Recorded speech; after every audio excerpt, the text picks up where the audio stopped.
तुमच्या गावचा इतिहास आम्हाला सांगू इच्छिता का? पोलीस पाटील शब्दाचा या अर्थ काय आहे? नमस्कार, मी यूट्यूबर दिनेश मनोहरपरसे. मगाशीच मागच्या व्हिडिओमध्ये आपल्याला म्हटल्याप्रमाणे एक नवीन उपक्रम सुरू करणार आहोत. मागे 2-3 व्हिडिओ मी पोस्ट केले होते, त्याला तुमचं अप्रतिम सहकार्य मिळालेलं आहे. आपले ह्या सहकार्याबद्दल प्रथमतः मी आपले आभार व्यक्त करतो. आपले हे सहकार्य बघून काही नवीन करण्याची ऊर्जा मला मिळत आहे. त्याचाच एक भाग म्हणून एक मुलाखतीच्या माध्यमातून आपण नवीन उपक्रम सादर करणार आहोत. गावातील एक अतिशय उच्च पद आणि प्रतिष्ठित नागरिक म्हणून आपण पोलीस पाटलाकडे बघतो. तर चला मग निपाणी सावरगाव येथील उच्च विद्या विभूषित ज्ञानाचा भंडार असणारे श्री ज्ञानेश्वर दिगंबर कोकणे यांना आपण भेट देऊया. आज आपली जी मुलाखत आहे ती फक्त पोलीस पाटलाचीच नाही तर उच्च दर्जाचे वक्ते, व्यंग रचयिते, मार्गदर्शक आणि चित्रकार त्यांच्या मार्गदर्शनात आपल्या चॅनलवरील शिवाजी महाराजांचा व्हिडिओ बनवण्यात आलेला आहे. नमस्कार पोलीस पाटील साहेब. नमस्कार. आपण आपला मोलातला वेळ आमच्या कार्यक्रमासाठी दिल्याबद्दल आम्ही तुमचे आभार व्यक्त करू इच्छितो. पोलीस पाटलाचे गाव पातळीवर काम काय हे जाणून घेण्यासाठी आजचा हे मेळावा घेण्यात आलेला आहे. तुमचे पूर्ण नाव काय आणि तुम्ही किती वर्ष झाले या पदवीवर काम करत आहात हे आमच्या व्ह्युअर्सना सांगा. नमस्कार, मी ज्ञानेश्वर दिगंबरराव कोकणे, राहणार निपाणी सावरगाव, तालुका देगलूर, जिल्हा नांदेड. मी निपाणी सावरगावचा पोलीस पाटील म्हणून सध्या कार्यरत आहे आणि हे मागील 1.5 वर्षापासून मी पोलीस पाटील या पदावर कार्यरत आहे. पोलीस पाटील साहेब, तुमच्या गावातील शेतकऱ्यांना सरकारकडून कोणत्या योजना हव्यात अशी तुम्हाला वाटते? प्रामुख्याने अनेक योजना आज शासन तर राबवतेच, परंतु त्यासोबतच काही योजना जर शासनाने शेतकऱ्यांच्या बाबतीत राबवल्या तर अत्यंत आनंद होईल. त्यामध्ये प्रामुख्याने आहे की स्वामीनाथन आयोगाने ज्या शिफारसी मांडलेल्या आहेत त्या शिफारसी सरकार जेव्हा अंमल करेल तेव्हा मात्र खऱ्या अर्थानं शेतकऱ्याला आनंद होईल. मग त्यामधील महत्त्वपूर्ण शिफारस म्हणजे MSP नुसार जर शेतकऱ्यांच्या उत्पन्नाला जर भाव मिळाला, शेतकऱ्यांच्या मालाला जर भाव मिळाला तर शेतकरी सुखावेल असं या ठिकाणी मला वाटतं.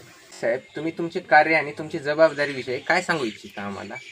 प्रामुख्याने कार्य म्हटलं की पोलीस प्रशासन, महसूल प्रशासन यांचा दुवा म्हणून पोलीस पाटील हे कार्य करत असतात आणि गावामध्ये कायदा सुव्यवस्था राखण्याची जबाबदारी ही पोलीस पाटलावर असू शकता का तुमचा आणि पोलीस प्रशासनाचा संबंध कसा येतो?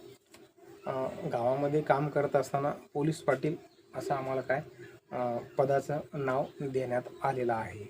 मग आमचा आणि पोलीस प्रशासनाचा संबंध अत्यंत जवळचा आहे. एखादी जर काही घटना घडली किंवा एक गुन्हेगारी प्रवृत्तीची काही व्यक्ती जर गावामध्ये असतील किंवा एखादा अनुचित प्रकार घडला तर त्या गुन्हेगारी प्रवृत्तीचं उच्चाटन करणं किंवा शासनाला कळवणं आणि एखाद्या घटनेचा जर तपास यंत्रणा जर गावामध्ये आले असतील तर त्या तपास यंत्रणेला पोलीस प्रशासनाला सहकार्य करण्याचं काम हे आमचं असतं.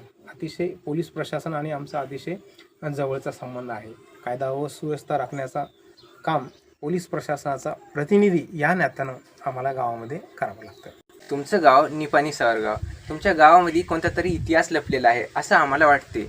तुम्ही तुमच्या गावचा इतिहास आम्हाला सांगू इच्छिता का? गावचं नाव आहे निपाणी सावरगाव. तसं पाहिलं तर आमच्या गावामध्ये मुबलक प्रमाणामध्ये पाणी आहे. असं एक दंतकथा अशी आहे की एक व्यक्ती या गावामध्ये फार वर्षापूर्वी आले होते आणि त्यांनी तहानलेले असल्यामुळं घरोघरी पाण्यासाठी भटकंती करत होते, परंतु त्यांना लवकर पाणी उपलब्ध झालं नसल्यामुळं ते उद्विग्न होऊन त्यांच्या मुखातून असे उद्गार निघाले की ह्या गावामध्ये मला पाणी लवकर मिळालं नसल्यामुळे ह्या गावचं नाव भविष्यात किती जरी पाणी असेल तरी ह्या गावचं नाव निपाणी सावरगाव असं म्हणूनच ओळखलं जाईल असं त्या व्यक्तींचे उद्गार होते. माहिती नाही, पण याचमुळं की आमच्या गावचं नाव निपाणी सावरगाव असं पडलेलं आहे. भारतीय संस्कृतीत सणांना खूप महत्त्व देण्यात आलेलं आहे, जसं की पोळा, गणेश उत्सव, दुर्गा माता, ही सणं तुमच्या गावात होतच असतील. तर या सणांमध्ये तुमची भूमिका पोलीस पाटील म्हणून काय असते? प्रामुख्याने ऑगस्ट महिन्यापासून भारतीय संस्कृतीमधील अनेक सण येतात. त्यामध्ये पोलीस पाटलांचं महत्त्वपूर्ण काम म्हणजे की गावामध्ये जे सण उत्सव होतात याच्यामध्ये अनुचित प्रकार होणार नाही, 2 गटामध्ये वादविवाद होणार नाहीत, शांततेने हे सण उत्सव कशा पद्धतीनं पार पाडतील याच्यासाठी आमचे पूर्ण पोलीस पाटील सतर्क असतात आणि गावामध्ये अनुचित प्रकार होऊ देत नाहीत. म्हणजे एवढं अलर्ट पोलीस पाटलांना राहावं लागतं. तुम्ही युवा पिढीला कोणता संदेश देऊ इच्छिता आमच्या मार्फत? मी युवा पिढीला एवढंच सांगू इच्छितो की त्यांनी व्यसनापासून दूर राहावं. आपलं जे जीवनाचं ध्येय आहे ते डोळ्यासमोर ठेवून त्या पद्धतीनं वाटचाल करावी.